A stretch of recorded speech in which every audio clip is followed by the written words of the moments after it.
Bismillahirrahmanirrahim. Assalamualaikum warahmatullahi wabarakatuh.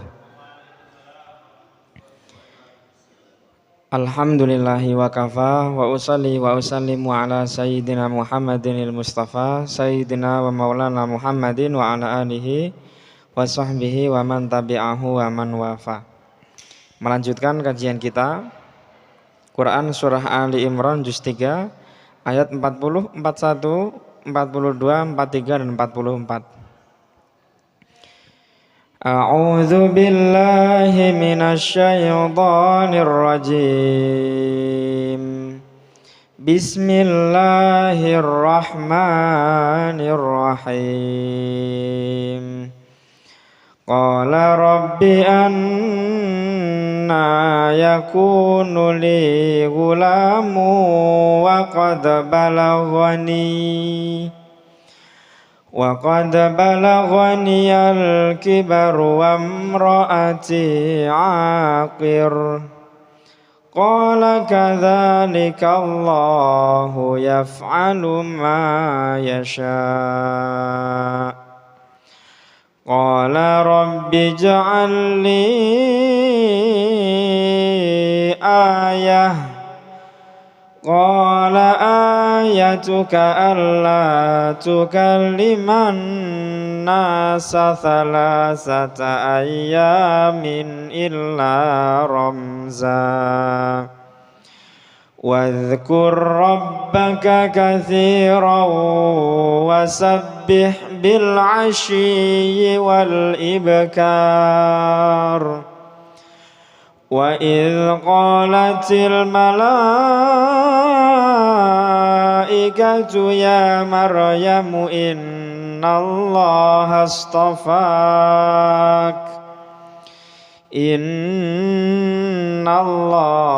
astafaki wa tahharaki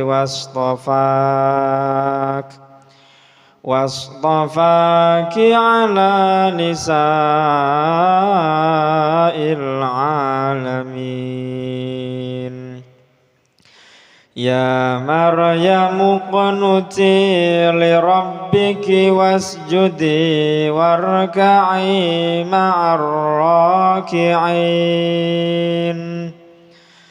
Dzalika min amba'il ghaibi nuhihi ilaik.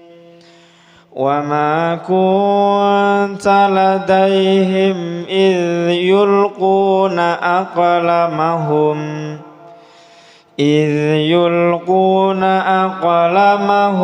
ayyuhum yakfulu Maryam. Wa ma kunta ladaihim idh yahtasimun.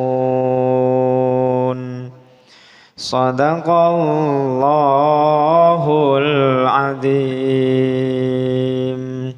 Radhiyallahu ta'ala anna wa ankum man kafatil mu'minin. Bismillahirrahmanirrahim.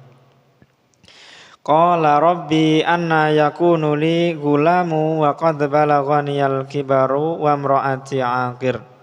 Berkatalah Nabi Zakaria alaihissalam atas jawaban doa-doa beliau. Sebelumnya pada ayat ke-30, pada ayat ke-39, pada ayat ke-38 Nabi Zakaria alaihissalam berdoa, Rabbi habli min ladunka dzurriyyatan thayyibah. Wahai Tuhanku, ya Allah, habli, karuniakanlah kepadaku, berikanlah kepadaku min ladunka dzurriyyatan thayyibah, dari sisimu keturunan yang baik ya Allah.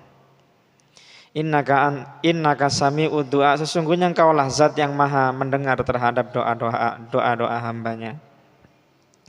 Setelah Nabi Zakaria alaihissalam melihat Sayyidatuna Maryam, yang mana beliau ini soleh sekali, saking solehnya beliau, saking solehahnya beliau si Sayyidatuna Maryam, sampai Allah Subhanahu wa taala mengkaruniakan kepadanya langsung makanan-makanan.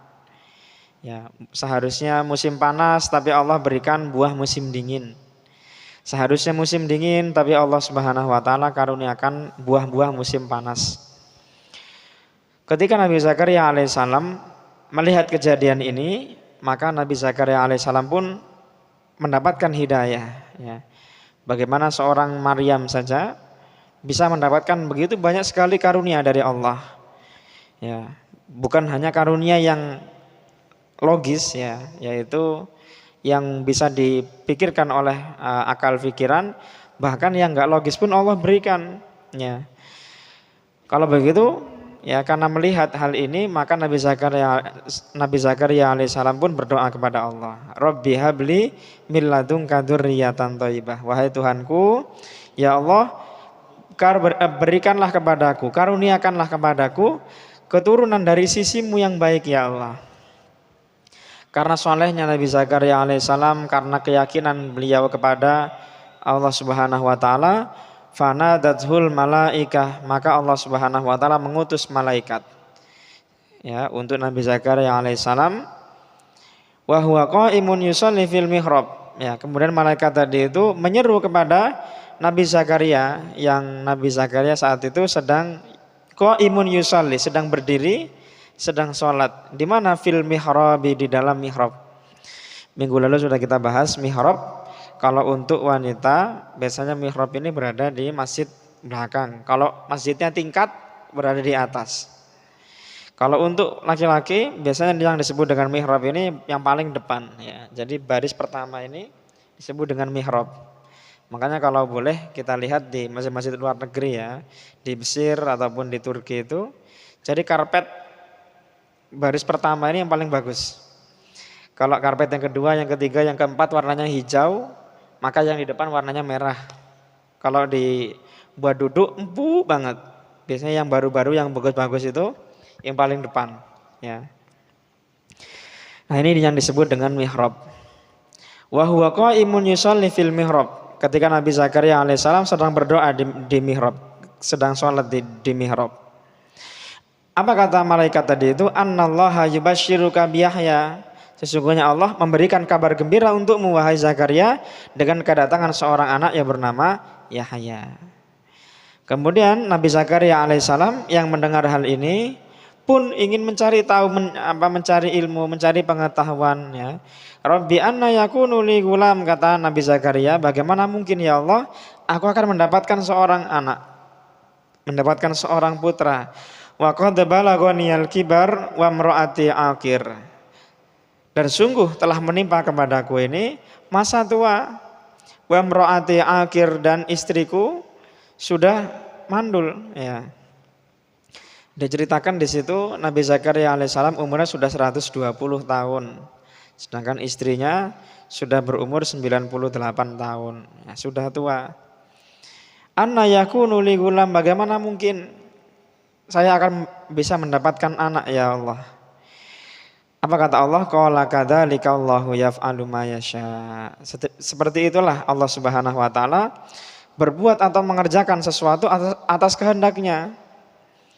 Kemudian Nabi Zakaria alaihissalam berkata, Rabbi ja'alli ayah, wahai Tuhanku, jika memang demikian maka berikanlah kepadaku ini suatu tanda, suatu ayat.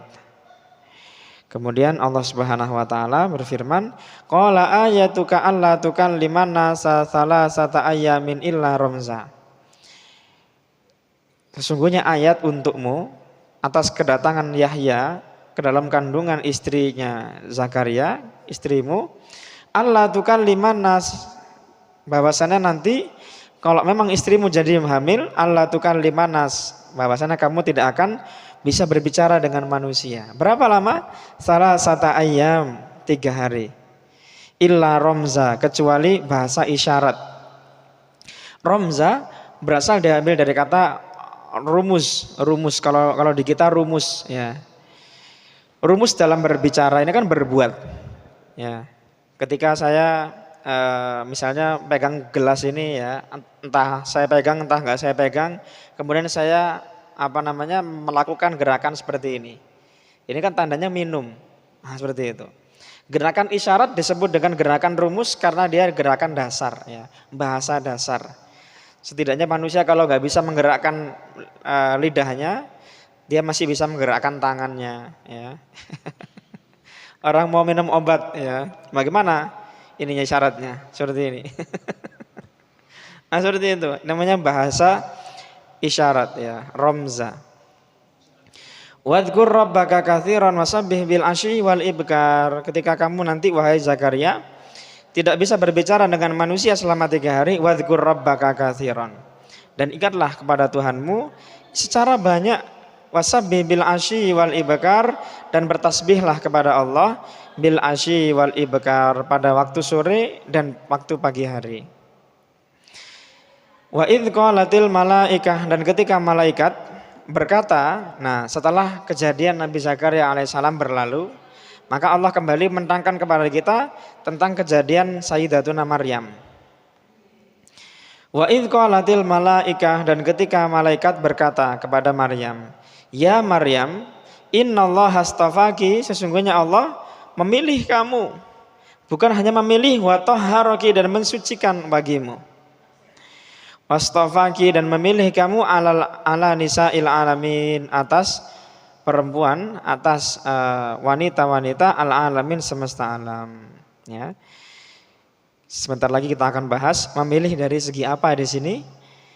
Ya Maryamu, wahai Maryam, ukunuti, taatlah. Kunut ya, kunut maknanya ibadah yang dilakukan secara khusyuk, namanya kunut ya. Ya Maryam, ukunuti lirabbiki, taatlah kamu kepada Tuhanmu, wasjudi, dan sujudlah, warka'i ma'ar raki'in, dan ruku'lah kamu bersama dengan orang-orang yang ruku'. Dzalika min amba'il ghaibi, demikian itulah cerita-cerita di atas, berita-berita di atas ya, al-ghaibi ya, berita yang bagaimana? Al-ghaibi, berita yang tidak diketahui, yang ghaib.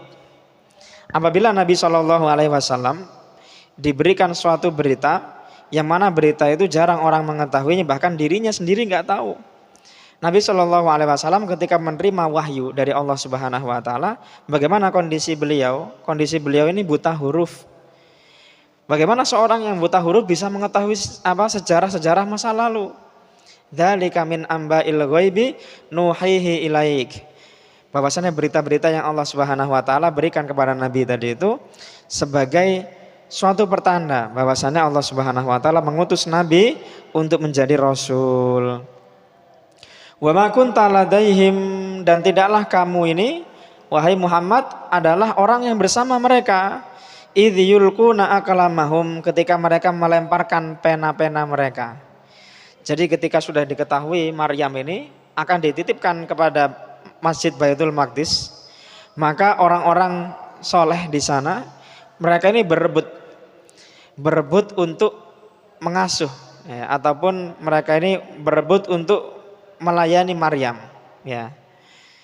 Nah kemudian saking banyaknya orang tadi itu, maka akhirnya diadakanlah ya, kalau di bahasa kita ya undian ataupun lotre gitu ya. Jadi nanti orang-orang tadi itu berbaris dan mereka akan melemparkan anak panah ya, ke laut. Nanti siapa yang anak panahnya tadi itu muncul, maka dia nanti yang akan merawat Maryam. Nah berbarislah di situ orang-orang yang ingin merawat Maryam. Salah satu di antara mereka ini adalah Nabi Zakaria alaihissalam ya. Ketika dilemparkan anak panah, yang lainnya tenggelam. Satu yang muncul hanya punyanya Nabi Zakaria alaihissalam saja. Nah, yang mana Nabi Zakaria alaihissalam ini juga termasuk dari pamannya Sayyidatuna Maryam. Idz yulquna aqlamahum ayyuhum yakfulu Maryam. Ya, ketika mereka melemparkan pena-pena mereka, siapakah di antara mereka nanti yang akan memelihara Maryam? Wa ma kunta ladaihim idz yahtasimun, dan tidaklah wahai Muhammad kamu berada di sisi mereka ketika mereka sedang bersengketa. Ya, Allah Subhanahu Wa Taala ingin menunjukkan kepada kita, kepada orang-orang yang beriman maupun yang belum beriman saat itu, bahwasanya Nabi SAW adalah Rasul yang Allah Subhanahu Wa Taala utus kepada umat ini, ya, melalui cerita-cerita, melalui perintah-perintah yang Allah Subhanahu Wa Taala sampaikan dalam Al-Quran. Apa hikmah yang Allah Subhanahu Wa Taala berikan kepada kita pada ayat-ayat yang sudah kita bahas barusan ya. Ketika Allah Subhanahu Wa Taala Di dalam Al-Quran menyebutkan tentang suatu cerita, suatu hikayah, suatu kejadian, tandanya Allah Subhanahu wa taala ingin kita ini mengambil pelajaran daripada peristiwa itu. Ketika Allah Subhanahu wa taala memuliakan keluarganya Imran, ya, maka Allah Subhanahu wa taala ingin memberikan hikmah kepada kita. Bagaimana keluarga Imran ini menjadi mulia, ya. Ayahnya seorang yang soleh, ibunya rajin beribadah, punya seorang anak bernama Maryam. Nah, Maryam pun dari kecil sampai dewasa, beliau ini adalah orang yang baik, taat kepada Allah. Saking cintanya Allah kepada keluarga Maryam ini, keluarga Imran ini, sampai-sampai Allah sebutkan ini dalam Al-Quran. Bahkan jadi salah satu surat, ya, surat Ali Imran, surat keluarga Imran. Nah, kalau maulah kita ini sama seperti keluarganya Imran, berarti kita harus meniru juga bagaimana yang mereka lakukan sebelumnya. Ya. Ini satu. Yang kedua, tentang bagaimana keyakinan seseorang dalam berdoa. Ya. Ketika kita berdoa kepada Allah, pertama-tama yang mesti kita terapkan ini bukan bagaimana doa kita terkabul. Ya, ketika kita berdoa kepada Allah, pertama kali yang kita harapkan dari Allah ini adalah pengakuan kita sebagai hamba diterima oleh Allah. Jadi kita yakini ketika kita berdoa kepada Allah tadi itu menjadi salah satu ibadah kita. Mau Allah kabulkan, mau tidak Allah kabulkan, ini hak Allah. Karena Allah yang maha mengetahui. Ya. Pernah kita sebutkan sebelumnya, ketika suatu doa belum dikabulkan oleh Allah, belum diterima, belum dilaksanakan, ya, belum diberikan oleh Allah, bukan berarti Allah nggak sayang sama kita. Bisa jadi belum waktunya. Ataupun mungkin bisa jadi ada yang lebih baik untuk kita. Ya. Ini yang kedua. Yang ketiga, ketika seseorang berdoa kepada Allah Subhanahu wa taala, maka ada 3 nilai yang mesti diterapkan. 1, iman, percaya kepada Allah. Ya, tadi meliputi aspek percaya terhadap apa yang Allah berikan kepada kita ini hal-hal yang baik. Percaya kalau memang belum sekarang saatnya, nanti Allah akan berikan yang terbaik untuk kita. Yang ketiga, ketika kita berdoa kepada Allah, kita yakini bahwasanya kita ini sedang meminta kepada Allah Zat yang Maha Kuasa. Ya, apapun yang kita minta, apapun yang kita harapkan, ya, semuanya ketika Allah kabulkan adalah hal yang terbaik dari Allah. Baik. Kita mulai daripada pembahasan awal ayat. Di ayat ke-40, Nabi Zakaria alaihissalam berdoa, Rabbi anna yakunu li gulam wa qad balaghaniyal kibar wa imraati akir.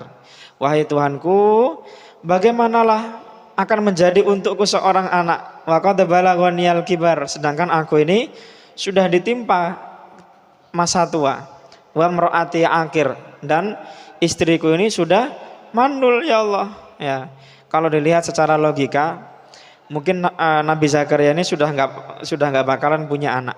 Ya, bahkan beliau sendiri pun nggak percaya kalau beliau ini akan punya anak. Tapi walaupun begitu, di ayat ke-38 beliau berdoa, Rabbi habli min ladunka dzurriyyatan thayyibah. Ya Allah, berikanlah kepadaku seorang anak dari sisimu, ya Allah, yang soleh. Ya. Walaupun beliau ini tahu dirinya ini sudah tua dan istrinya mandul, tapi tetap beliau ini berdoa kepada Allah, ya Allah, berikanlah kepada saya anak yang soleh. Nah, artinya sebagai seorang beriman, kita nggak boleh putus asa, selalu kita berdoa kepada Allah. Kemudian di ayat 42, wa idz qalatil malaika ya Maryamu innallaha astafaki wa tahharaki wastafaki ala nisa'il alamin. Allah Subhanahu wa taala berfirman kepada Sayyidatuna Maryam, wahai Maryam, sesungguhnya Allah, ya, memilih kamu dan mensucikanmu. Ya. Artinya Allah Subhanahu wa taala ketika memilih sesuatu, artinya itu yang terbaik. Ya. Ketika Allah memilih Sayyidatuna Maryam, tandanya Sayyidatuna Maryam ini adalah sebaik-baiknya orang pada masa itu. Ya. Kenapa Allah Subhanahu wa taala memilih Sayyidatuna Maryam? Ya. Sudah dijelaskan sebelumnya, beliau ini adalah orang yang taat, tidak pernah melanggar, ya, bahkan beliau ini menghabiskan masa kecilnya, masa mudanya, ya, di mana? Di mihrab, ya. Innallaha astafaki wa tahharaki wastafaki ala nisa'il alamin. Baik, insyaallah berikut adalah beberapa kajian yang sudah kita bahas. Ya, kebetulan kok hari ini kok kelihatannya ngantuk-ngantuk semua. Makin hawa nih. Ya, hawane mendung ya. Barusan gerimis tadi. Alhamdulillah. Ya. Baik, insyaallah sebelum saya tutup kembali saya ingatkan lagi. Insyaallah biar kita nggak lupa mendekati bulan Ramadan, kurang beberapa bulan lagi, biar kita bisa dapat faidahnya Ramadan. Ya, bahkan jangankan orang yang hidup, orang yang mati pun lah mereka ini berandai-andai. Kalaulah saya ini bisa hidup kembali dan merasakan kembali bulan Ramadan ini. Kita melakukan persiapan mulai dari sekarang, monggo. Yang mau mulai hataman dari sekarang nyicil boleh. Yang mau latihan puasa dari sekarang boleh. Mungkin puasa nggak bisa Ustadz, sakit-sakitan badan. Mungkin kalau saya ibadahnya lanjut mungkin belum bisa karena mungkin kebentrok dengan kerja. Nah, oke lah dengan zikir minimal ya. Dengan zikiran kita kuatkan. Yang biasanya 33 mungkin kita tingkatkan ya. Jadi 1000 satu hari. Subhanallahnya 1000, alhamdulillahnya 1000, Allahu akbarnya 1000 ya. Insyaallah kita persiapkan Ramadan ini biar kita nggak jadi termasuk dari orang-orang yang merugi. Ya kalau tahun depan kita masih hidup, kalau enggak bagaimana? Seperti itu. Jangan sampai nanti begitu bulan Ramadan datang semangatnya melempem ya. Bagaimana semangat yang melempem itu? Ketika awal-awal Ramadan, 10 awal ya, sholat tarawih ini habis buka langsung ke sini. Ya. Nanti begitu 10 yang kedua mulai melempem. Nanti ajalah kalau sholat tarawihnya sudah tinggal 4 rakaat. Ya Allah. Nah itu dia. Di sini kan jadi 2 ya. Jadi 2. Ada yang berapa? Ada yang 8 ya. Setelah itu nanti kalau ada yang mau lanjut boleh dilanjut ya. Kalau nggak mau lanjut minimal 8, setelah itu pulang ya. Awal-awal 10 ya sampai selesai ya. Kemudian nanti saya itu perhatikan bapak-bapak kan, saya kan juga masih ngaji ya di studi asri di sini. Saya perhatikan nanti kalau sudah minggu kedua, minggu ketiga itu sudah. Yang biasanya orang-orang yang saya lihat itu sampai akhir di minggu pertama, minggu kedua ini sudah melempem. Udah pokoknya saya 8 aja, setelah itu saya pulang. Ini namanya semangatnya melempem. Ya, kalau boleh lah kita persiapkan dari sekarang. Semoga Ramadan kita kali ini membawa barokah, membawa perubahan, membawa manfaat untuk kita semuanya. Subhana rabbika rabbil izzati amma yasifun, wassalamun alal mursalin, walhamdulillahi rabbil alamin. Lillahi ta'ala al-Fatihah. A'udzubillahi minasyaitonir rajim. Bismillahirrahmanirrahim.